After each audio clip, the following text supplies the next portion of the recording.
मेरे प्रियो अजीजों, पास्टर फिरोज मसीह राजन भैया का आप सबको सलाम मिले। हजरात, मैं और मेरे साथी जो कवाली आपके सामने पेश करने जा रहे हैं वे इंजील मुकद्दस बाइबल की भविष्यवाणियां हैं जो हजरत ईसा मसीह ने दुनिया के अंत समय में होंगी, उनके बारे में पहले से ही बता दिया था। एक दिन हजरत ईसा मसीह से उनके शागिर्दों ने पूछा कि दुनिया के अंत समय के क्या चिन्ह होंगे। तो हजरत ईसा मसीह ने अपने शागिर्दों को बताया कि एक दिन ऐसा भी आएगा कि इस दुनिया का अंत हो जाएगा, लेकिन उससे पहले दुनिया के लोगों को यीशु मसीह के नाम से अपने अपने गुनाहों से तौबा करने का मौका जरूर मिलेगा, क्योंकि अगर जिन्होंने अपने अपने गुनाहों से तौबा नहीं करी तो उनको जहन्नुम में जाना पड़ेगा, और जो तौबा करेंगे वे मेरे साथ जन्नत में रहेंगे। मैं एक बार फिर तुम लोगों के लिए आसमान से उतरूंगा और सारी कौमें का न्याय करूंगा। मेरे आने से पहले ये चिन्ह तुमको दिखाई देंगे, जैसे बहुत से मेरे नाम से आएंगे और तुमको धोखा देंगे और दुनिया वालों से कहेंगे कि मैं ईसा मसीह हूं। तुम युद्ध, विश्व युद्ध की चर्चाएं सुनोगे। इनका होना अवश्य है। जातियों पर जातियां और राज्यों पर राज्य चराई करेंगे। बड़े बड़े भूकंप आएंगे, जगह जगह अकाल पड़ेंगे, आसमान से भयंकर बातें और बड़े बड़े चिन्ह दिखाई देंगे। लेकिन इन बातों से पहले दुनिया के लोग मेरे नाम के कारण, मतलब ईसा मसीह पर यकीन करने वाले लोगों को सताएंगे, पंचायतों में सौंपेंगे, राज्यपालों के पास ले जाएंगे, झूठे आरोप लगाकर जेलों में डाल देंगे, यहां तक कि तुम्हें कत्ल कर देंगे। तुम्हारे माँ बाप, भाई बहन, खानदानी लोग और तुम्हारे दोस्त भी तुम्हें मेरे नाम के कारण पकड़वाएंगे। सूरज, चांद और तारों से चिन्ह दिखाई देंगे। समुद्र की लहरों के कोलाहल से दुनिया के लोग घबरा जाएंगे, यहां तक कि नष्ट हो जाएंगे। आकाश की शक्तियां हिलाई जाएंगी। यरूशलेम अन्य जातियों से रौंदा जाएगा। बाइबल धर्मशास्त्र में लिखी हुई सब बातें पूरी हो जाएंगी। बाइबल का यह प्रचार हर इंसान तक पहुंचाया जाएगा, तब अंत आ जाएगा और सारी दुनिया के लोग मुझको सामर्थ के साथ और बड़ी महिमा के साथ बादलों पर आते देखेंगे। मेरे अजीजों, भाइयों, बहनों, आज जब हम इन सब बातों को होते हुए देखते हैं तो ऐसा लगता है कि बाइबल धर्मशास्त्र की लिखी हुई बातें धीरे धीरे सब पूरी हो रही हैं। अजीजों, जब से मैंने होश संभाला है तब से मैं इन्हीं चीजों को होता हुआ देख रहा हूं। जैसे विश्व युद्ध की चर्चाएं तो हम सुन ही रहे। हिरोशिमा में अणुबम से लाखों लोग तबाह हो गए। ईरान में भूकंप से 40,000 लोग मारे गए थे। भोपाल में गैस कांड भी सबके जहन में है ही, जहां 12,000 लोग मारे गए थे। और आज भी बच्चे बीमार पैदा होते हैं। अमेरिका में आतंकवादियों ने वर्ल्ड ट्रेड सेंटर गिरा दिया, जिसमें 5,000 लोग मारे गए थे। उड़ीसा में ही ख्रीस्त विरोधियों ने ईसाइयों पर अत्याचार ढाया, बहुत से लोगों को कत्ल कर दिया गया। गुजरात में भी जातीय हिंसा फैल गई, बहुत से लोग मार दिए गए, ईसाइयों को भी मारा गया। गुजरात में ही 26 जनवरी 2001 को भूकंप आया, जिसमें 35,000 लोग मारे गए। भारत में 26 दिसंबर 2002 में सुनामी आ गई, इसमें भी लाखों लोग तबाह हो गए। विदेशों में जातीय हिंसा कहीं ना कहीं होती ही रहती है, जिसमें अब तक लाखों लोग मर चुके हैं। अभी जापान में तबाही मची हुई है। सुनामी ने जापान की शान शौकत को तबाह कर दिया है। 11 मार्च 2011 में सुनामी ने जापान के साथ साथ थाईलैंड, न्यूजीलैंड, अमेरिका, रूस को भी थर्रा दिया है। और अब परमाणु गैस से रूस और जापान घबराए हुए हैं। अजीजों, ऐसा लगता है कि अब कयामत आने ही वाली है। और एक और चिन्ह आजकल हम देख रहे हैं कि बाइबल का प्रचार हर देश में और हर जाति में इस वक्त तेजी से पहुंचाया जा रहा है। एक बात मैं आप सबों को और बता दूं कि बाइबल में कहीं भी कयामत आने का निश्चित दिन, तारीख और समय नहीं बताया गया है। बस कयामत आने के चिन्ह ही बताए गए हैं।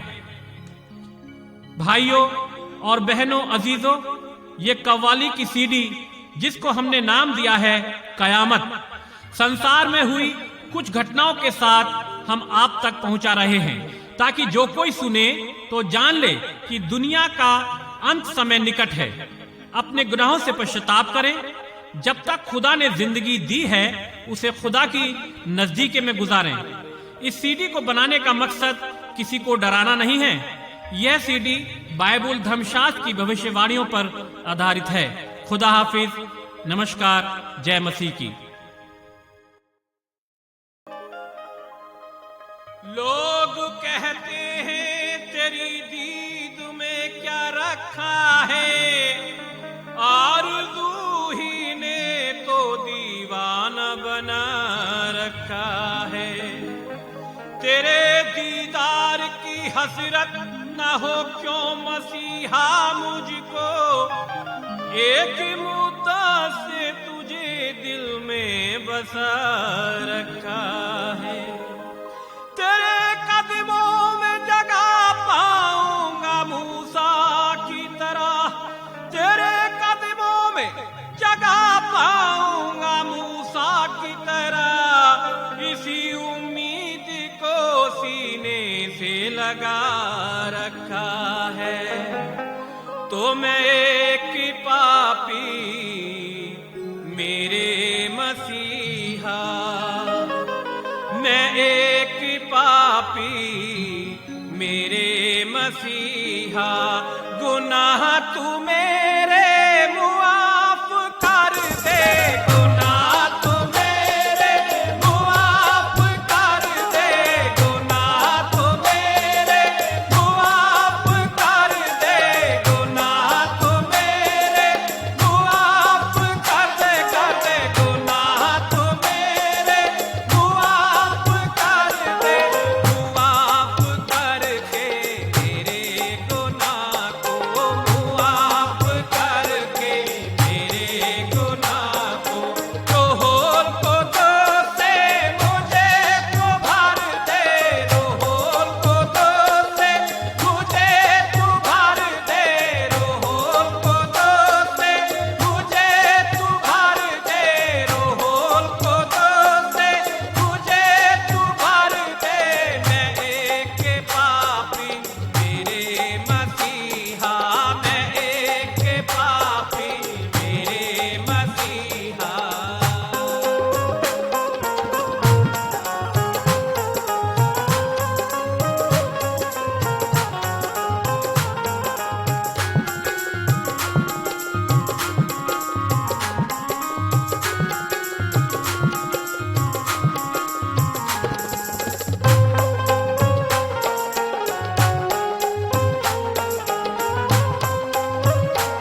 मेरे लोगों, मेरे पास आओ और अपने अंदर झांक कर देखो। लेकिन आप कहेंगे, कैसे हम अपने अंदर झांक सकते हैं? क्या आपके पास इतना बड़ा आईना है कि जिसमें हम खुद को सिर से पांव तक देख सकेंगे? जी नहीं, मेरे पास कोई आईना नहीं है कि मैं आपको सिर से पांव तक आपको दिखा सकूं। लेकिन मेरे पास एक दूसरी तरह का आईना है। यदि आपके पास हिम्मत है तो मेरे करीब आइए और देखिए, ये आपके दिल का आईना है। यह आईना आपको दिखा सकता है कि आपका दिल ही खुदा की आवाज है। गौर से इसे सुनिए। मैं बाइबल से कुछ पढ़ता हूँ। अभी भी इस आईने के सामने बैठे रहिए, सुनिए और आप भी अपने दिल को देख सकते हैं जैसे खुदा इसे देखता है। गौर से सुनिए, खुदा ऊपरी दिखावे को नहीं, आपके दिल के अंदर देखता है। चलिए आपके हृदय को इन कलामों से खोलते हैं। इसकी सही हालात को देखिए। आप पाते हैं कि आपका दिल पापों से भरा हुआ है। तो इस सच्चाई को ना तो छिपाएं और ना ही इसे नजरअंदाज करें, लेकिन अपने गुनाहों को खुदा के सामने रखिए और मान लीजिए कि आप गुनहगार हैं। यदि हम कहते हैं कि हमने कोई गुनाह नहीं किया है तो हम अपने आप को ही धोखा देते हैं और हमारे अंदर सच्चाई नहीं है। यदि हम अपने गुनाहों को मान लेते हैं और अपने गुनाहों से तौबा करते हैं तो वह हमारे गुनाहों को माफ कर देगा और हमारे अंदर की बुराइयों को हमारे अंदर से बाहर करेगा। यदि हम कहते हैं कि हमने कोई गुनाह नहीं किया तो हम खुदा से झूठ बोलते हैं। सुनिए, जैसे खुदा ये कलाम कहते हैं, किसे दुख तकलीफ है, किसकी आंखें लाल हो जाती हैं, जो शराब पीता है, जो मसाला मिली शराब की तलाश में रहता है। शराब की तरफ मत देखो, जब उसका रंग लाल होता है अंत में वे सांप की तरह डस लेती है और जहरीले नाक की तरह काट लेती है। उसकी आंखों में पराई औरतों की लालसा रहती है। उसका मन दूसरों को ठगने का विचार करता रहता है। हाय उस पर जो अपने संगी साथियों को, दोस्तों को शराब पिलाता है और उसे पियक्कड़ बना देता है। धोखा ना खाओ, ना जिना करना, ना मूर्ति पूजा करना, ना गाली देना, ना चोरी करना, ना किसी दूसरे की किसी भी चीज का लालच करना। ऐसे काम करने वाले खुदा की बादशाहत में हरगिज नहीं जाएंगे। खुदा बाप कहते हैं कि तुम्हारा दिल बुरी बुरी बातों से भरा पड़ा है, कौन इसे जान सकता है? अजीज भाइयों और बहनों, तुम अपने दिलों में झांक कर देखो और याद रखो कि हम खुदा की नजर से कुछ भी नहीं छिपा सकते हैं। वह सब कुछ जानता है। आपके पास आपके गुनाहों को छुपाने का कोई मतलब नहीं है। आपको एक ना एक दिन खुदा के सामने खड़े होना जरूर है और वह आपके एक एक गुनाहों से वाकिफ है। वह आपकी हर बात जानता है। खुदा बाप ने ही ये दुनिया बनाई है। वह ये भी जानता है कि कहाँ जुए का अड्डा चल रहा है। वह जानता है कि कौन चोरी डकैती करने का इरादा बना रहा है। वह यह भी जानता है कि किसने कितने कत्ल किए हैं और वह यह भी जानता है कि कौन व्यभिचारी है। कोई देश, कोई शहर, कोई गांव, कोई मोहल्ला खुदा की नजर से बच नहीं सकता। वह हर पुरुष, हर स्त्री को अच्छी तरह से जानता है। खुदा कहता है कि जब उसने इंसान की आंखें बनाई हैं तो क्या वह देख नहीं सकता? कान बनाए हैं तो क्या वह सुन नहीं सकता? खुदा की आंख कान हर जगह लगे रहते हैं। रात के अंधेरे में अगर हम कुछ भी करते हैं तो वह सब देख लेता है। चाहे हम घने जंगल में हो, गहरी खाई में हो, वह सब जानता है। खुदा के हाथों में अपने आप को सौंप दे और अपने गुनाहों से तौबा करें। वह खुदावन यीशु मसीह के खून के द्वारा हमें माफ कर देगा और अपना बेटा और बेटी बना लेगा।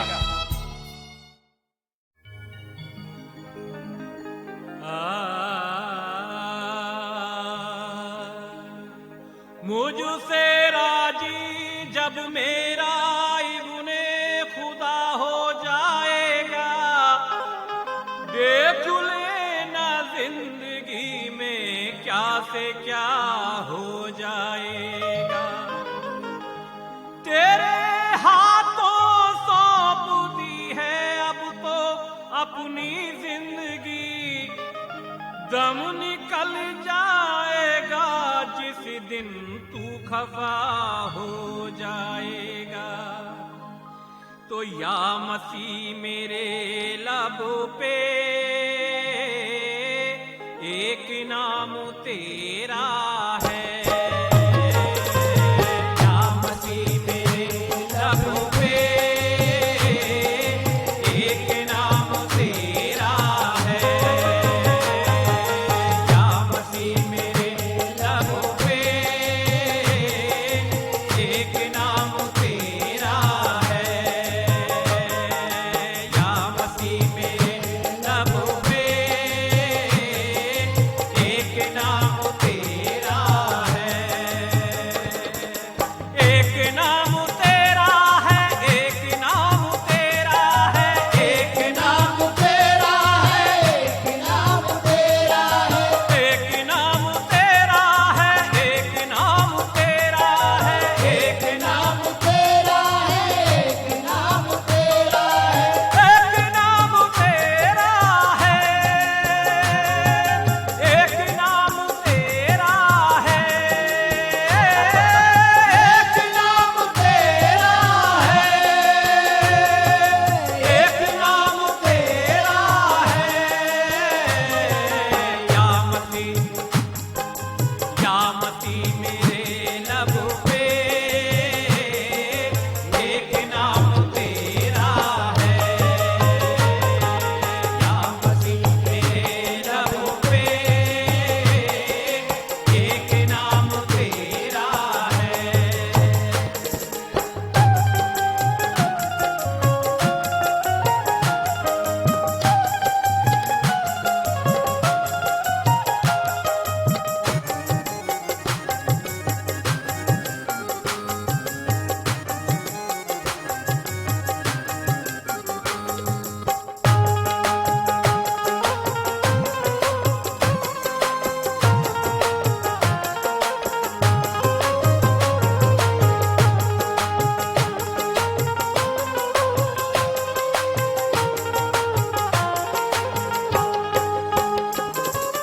सदों की फरीसियों का पहले बोलबाला था, सदों की फरीसियों का पहले बोलबाला था, सदों की फरीसियों का पहले बोलबाला था, सदों की फरीसियों का पहले बोलबाला था, पहले बोलबाला था, पहले बोलबाला था, पहले बोलबाला था, पहले बोलबाला था, पहले बोलबाला था, पहले बोलबाला था, पहले बोलबाला था, पहले बोलबाला था,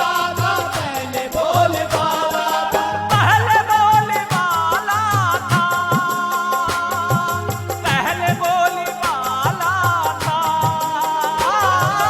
पहले बोलबाला था, पहले बोलबाला था। अब तो तेरे लोगों का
अजीज बहन भाइयों और बुजुर्गों, हमारे बीच में कुछ ऐसा हो रहा है जिसकी वजह से हम बहुत तकलीफें उठाते हैं।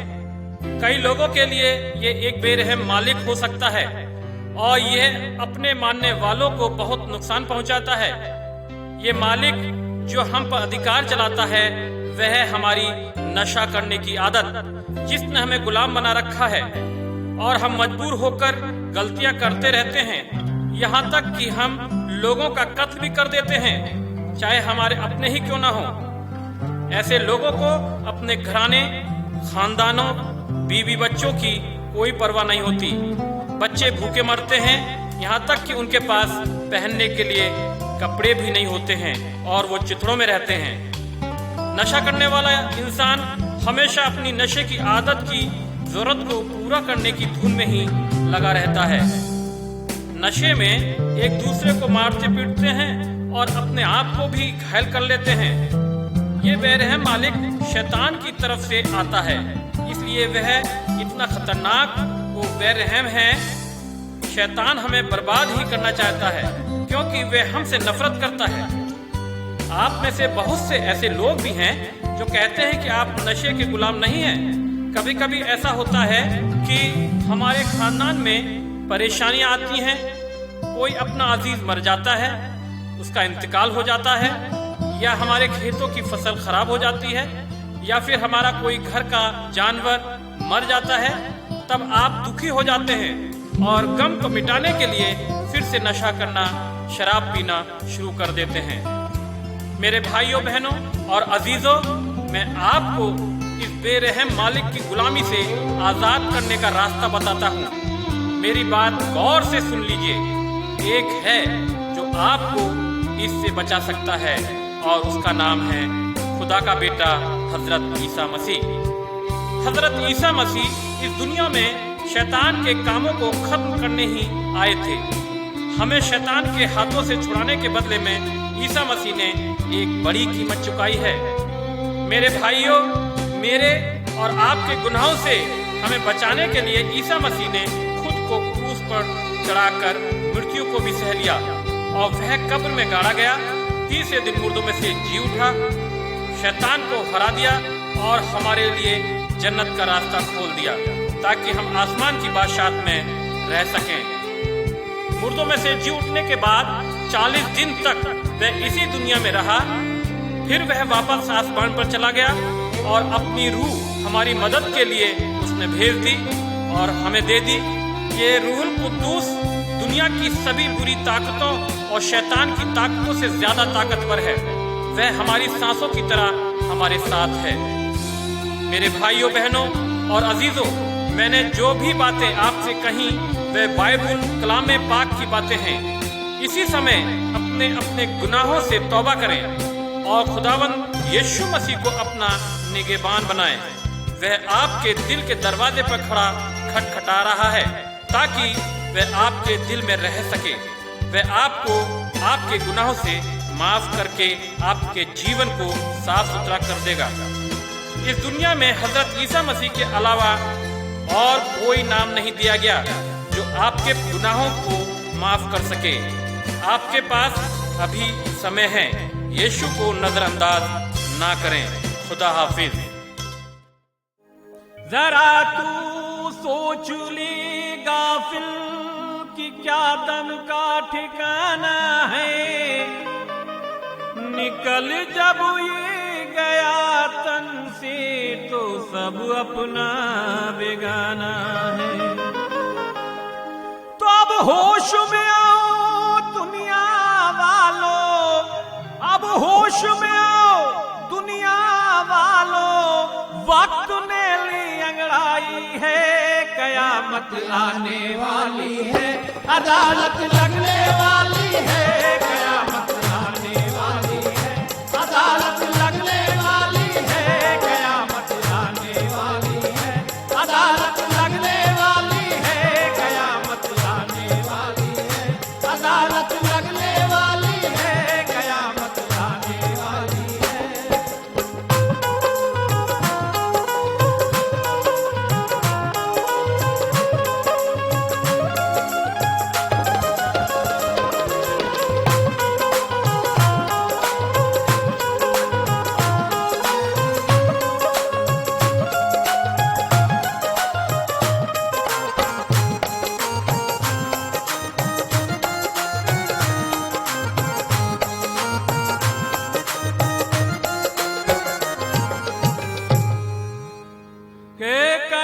कयामत आने वाली है और अदालत लगने वाली है।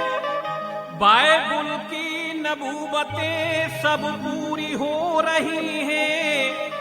कयामत की सब तरफ अब चर्चाएं हो रही हैं। जातियों पर जातियां चढ़ाई कर रही हैं। युद्ध विश्व युद्ध की चर्चाएं हो रही हैं। इंसान इंसान के खून का प्यासा हो गया है। शैतानियत की राह में इंसानी खो गया है। इंसानियत के दुश्मन अब दुनिया में छा गए हैं। इंसाफ करने जल्दी अब मसीहा आ रहे हैं। कि अब होश में आओ दुनिया वालों, अब होश में आओ दुनिया वालों। वक्त ने ली अंगड़ाई है। कयामत आने वाली है, अदालत लगने वाली है। कयामत आने वाली है, अदालत लगने वाली है। कयामत आने वाली है, अदालत लगने वाली है। कयामत आने वाली है, अदालत लगने वाली है। कयामत आने वाली है।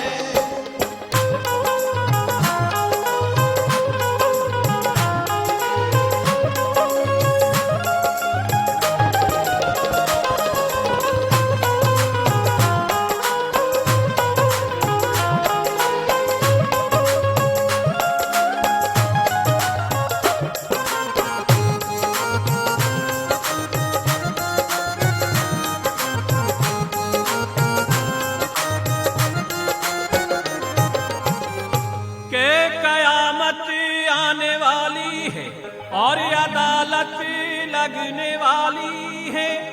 कृष्ण विरोधियों की अब सभाएं हो रही हैं। गुजरात, उड़ीसा, कर्नाटक में हत्याएं हो रही हैं। वालिद रो रहे हैं, वालिदाएं रो रही हैं। हाकिम सो रहे हैं और सरकारें सो रही हैं। आतंकवादी अब दुनिया में छा गए हैं। भक्ति का भेष रखकर हत्याएं कर रहे हैं। बहन बेटियों की इज्जत नीलाम हो रही है और बेशर्माइयों की चर्चा अब सरेआम हो रही है। के होश में आओ दुनिया वालों, अब होश में आओ दुनिया वालों। वक्त ने ली अंगड़ाई है। कयामत आने वाली है, अदालत लगने वाली है। कयामत आने वाली है, अदालत लगने वाली है। कयामत आने वाली है, अदालत लगने वाली है। कयामत आने वाली है।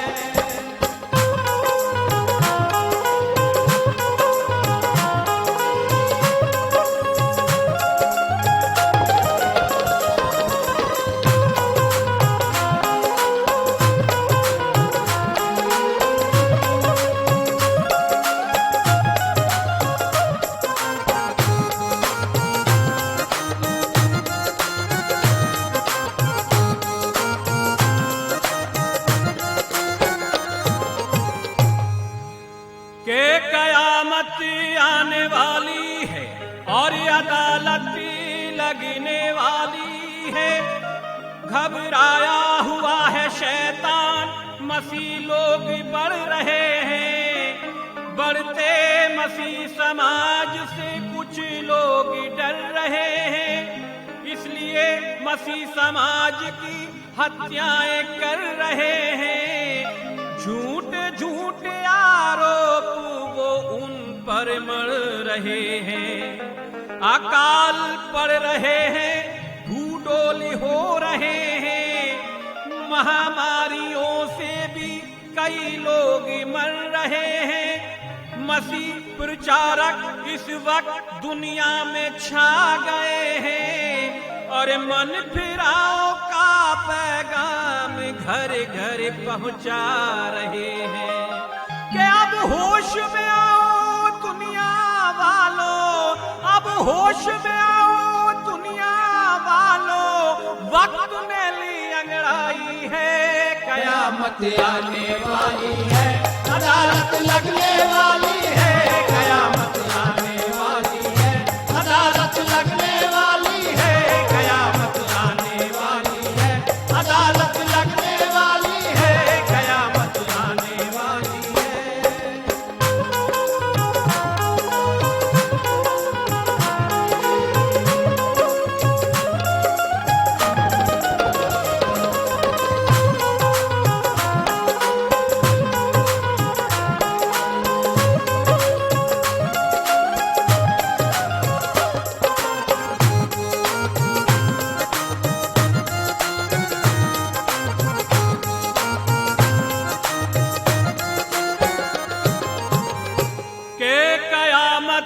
आने वाली है और अदालत लगने वाली है।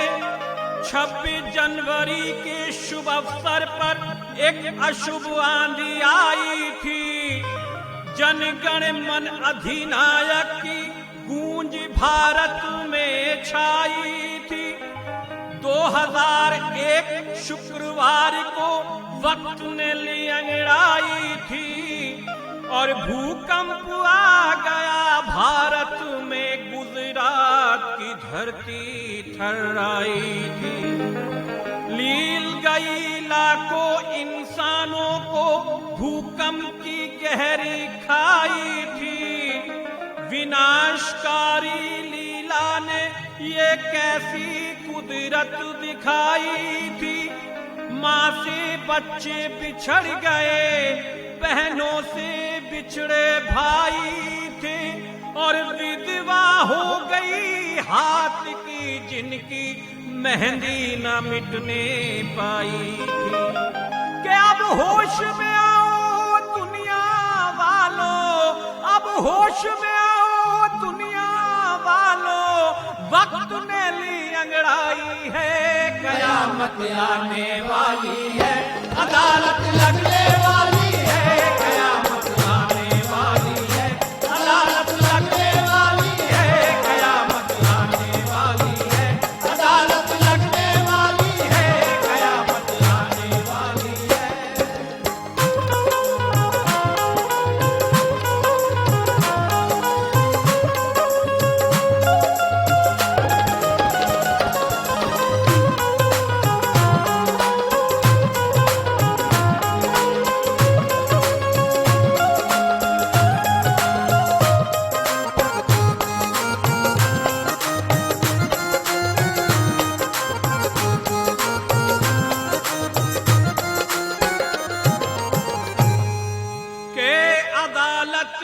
लगने वाली है और कयामत आने वाली है। भारत तो भारत है, दुखी इस दुख में है संसार हुआ। 80% जनता पर भूकंप का भीषण वार हुआ। भूकंप के भीषण वार से देखो भारी नरसंहार हुआ। पल में ढेर बने सड़कों पर मलबों का अंबार हुआ। फट गई थी सड़कें जगह जगह, सड़कों पर हाहाकार हुआ। भूकंप की मार से घायल आदमी वहां कई हजार हुआ। आदमी चांद पर गया पहुंच, विज्ञान का आविष्कार हुआ और कुदरत के करिश्मे के आगे सब कुछ है बेकार हुआ। के होश में आओ दुनिया वालों, अब वक्त ने ली अंगड़ाई है, कयामत आने वाली है, अदालत लगने वाली है, कयामत आने वाली है, अदालत लगने वाली है, कयामत आने वाली है,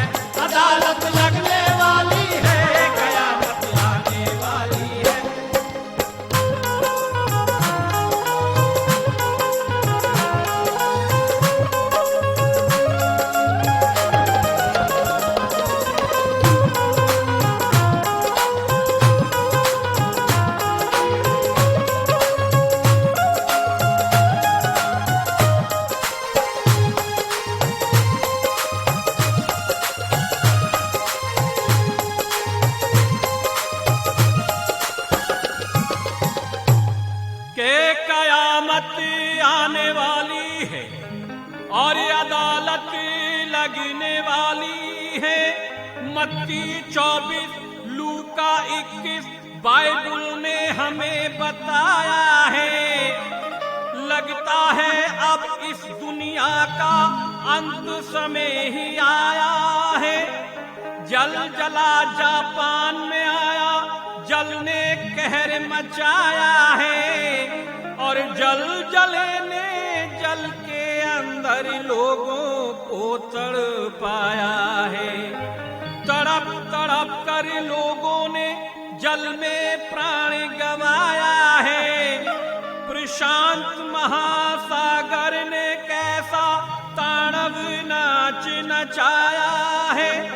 जापान, न्यूजीलैंड, थाईलैंड, अमेरिका भी थर्राया है और दूर न दिन कयामत का सबको एहसास कराया है कि अब होश में आओ दुनिया वालों, वक्त में ली अंगड़ाई है। कयामत आने वाली है, अदालत लगने वाली है। कयामत आने वाली है, अदालत लगने वाली है।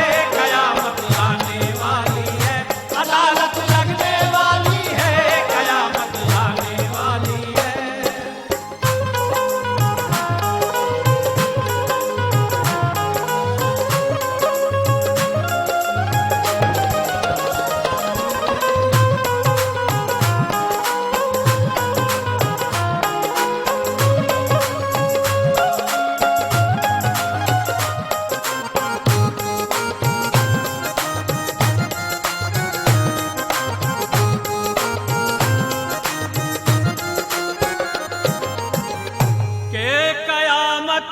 आने वाली है और अदालत लगने वाली है।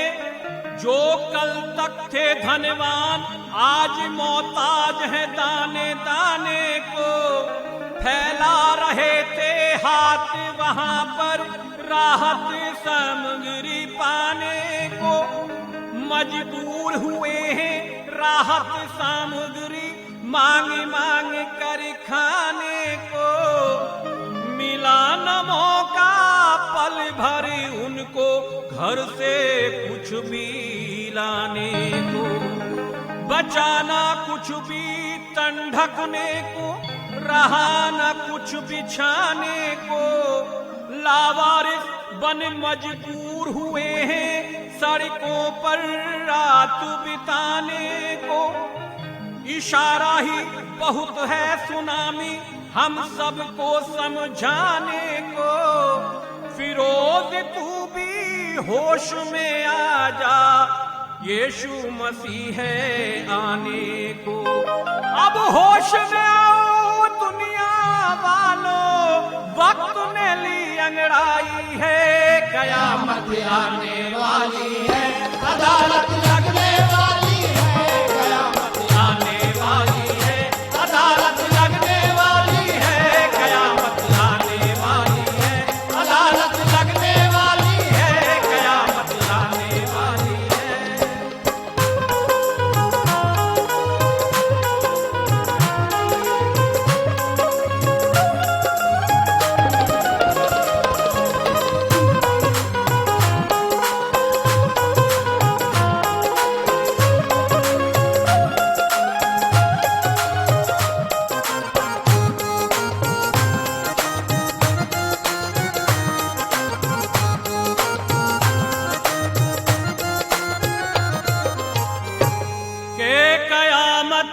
आने वाली है और अदालत लगने वाली है।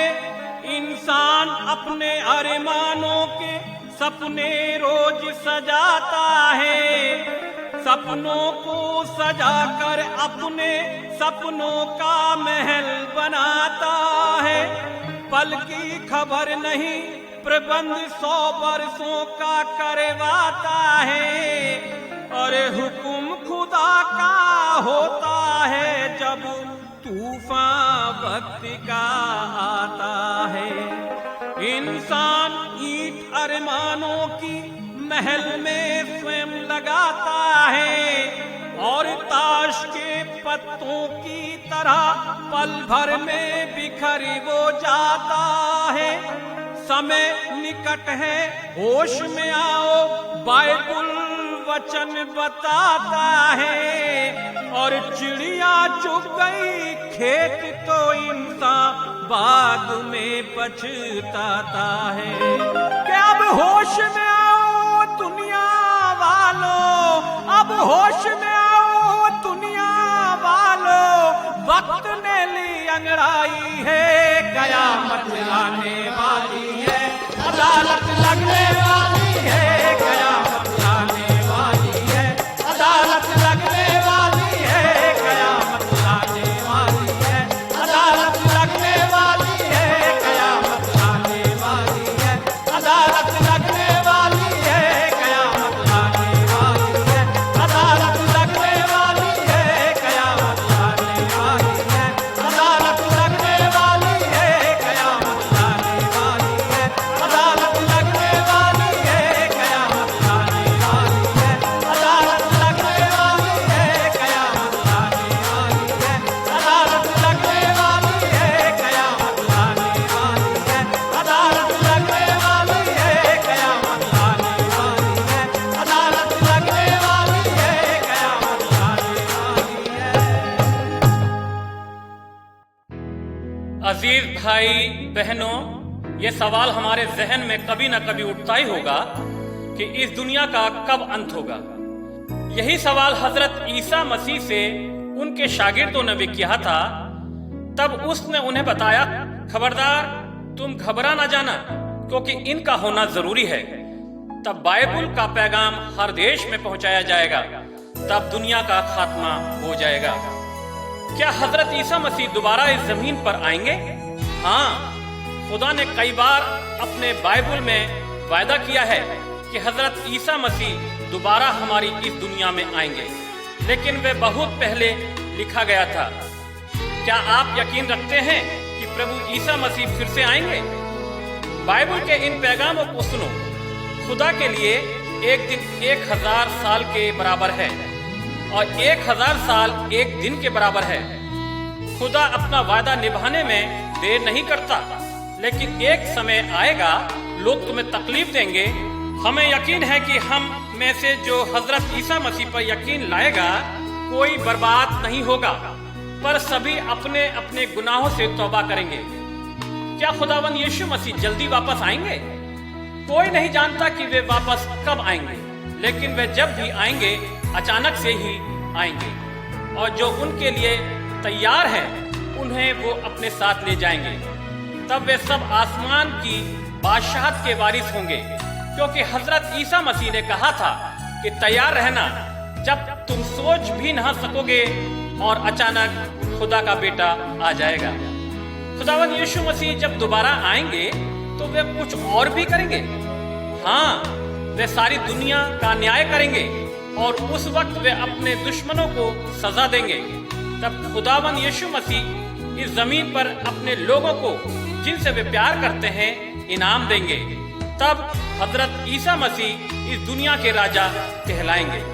हजरत ईसा मसीह किस तरह से अपने लोगों को इनाम देंगे? उसने हमें सावधान किया है कि जो मुझे आए मेरे खुदा कहते हैं, उनमें से सभी आसमान की बादशाहत में नहीं जाने पाएंगे, लेकिन वे ही जो मेरे आसमानी बाप के हुक्मों पर चलते हैं। कोई भी इंसान जब तक रूह कुद्दूस से दोबारा पैदा ना होगा आसमान की बादशाहत नहीं देख सकता। खुदा इंसान के कामों को जांचेगा, तब सभी मसीहों के काम साफ साफ दिखाई देंगे, क्योंकि ये सब रूह कुद्दूस की आग से परखे जाएंगे और हम सब खुदावंद यीशु मसीह के न्याय के सामने खड़े किए जाएंगे। तब हमारे एमाल सामने आ जाएंगे। हम खुद को उसके दोबारा आने के समय के लिए कैसे तैयार कर सकते हैं? सबसे पहले हमें यह सोचना होगा कि हमारे गुनाह माफ हुए हैं कि नहीं। यदि आपने हजरत ईसा मसीह को अपना मुक्तिदाता नहीं माना है, तो जब वे आएगा आपका न्याय करेगा। तब आपको शैतान के साथ दुख देने के लिए जहन्नुम में डाल देगा। यदि आप उसके जल्दी आने का इंतजार कर रहे हैं तो वे आपको लेने के लिए जल्दी आने वाले हैं।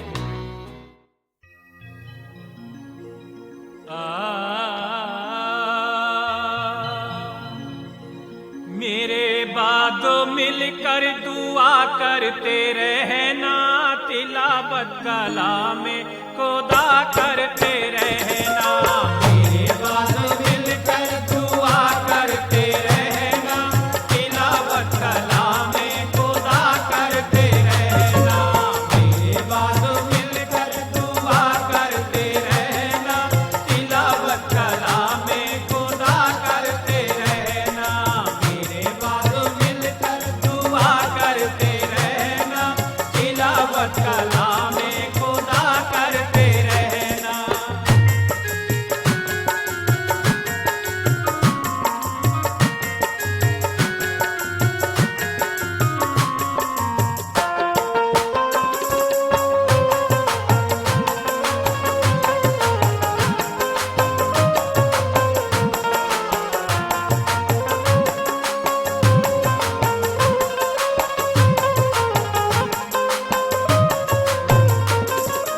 कलाम खुदा जिंदगी है तुम्हारी, कलाम खुदा जिंदगी है तुम्हारी, कलाम खुदा जिंदगी है तुम्हारी।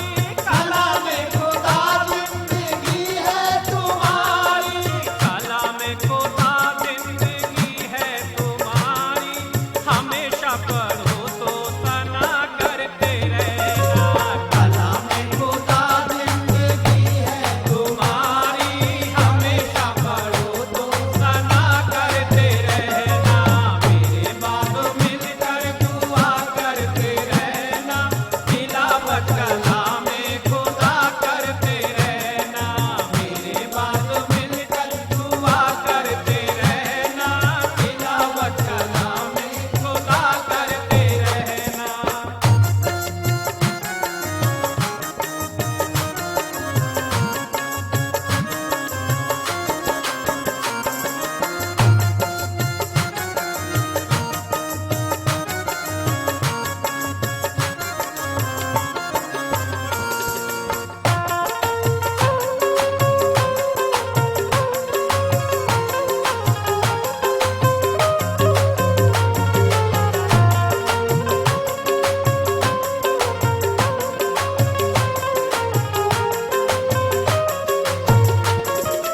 जहाँ चारों मिल करके बैठो अजीजो, जहाँ चारों मिलकर के बैठो अजीजो, जहाँ चारों मिल करके बैठो अजीजो।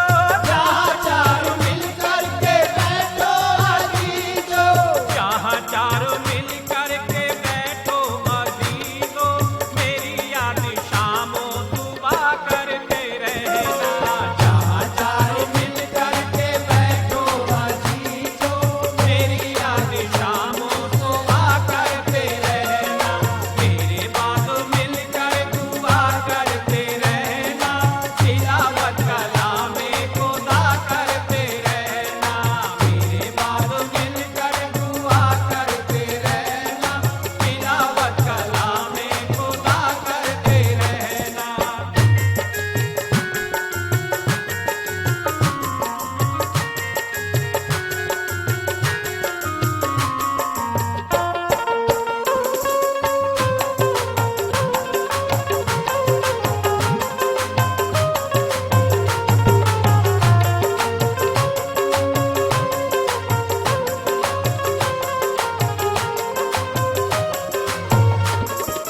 ना घबराना हरगिज़ पड़े कोई मुश्किल, ना घबराना हरगिज़ पड़े कोई मुश्किल, ना घबराना हरगिज़ पड़े कोई मुश्किल।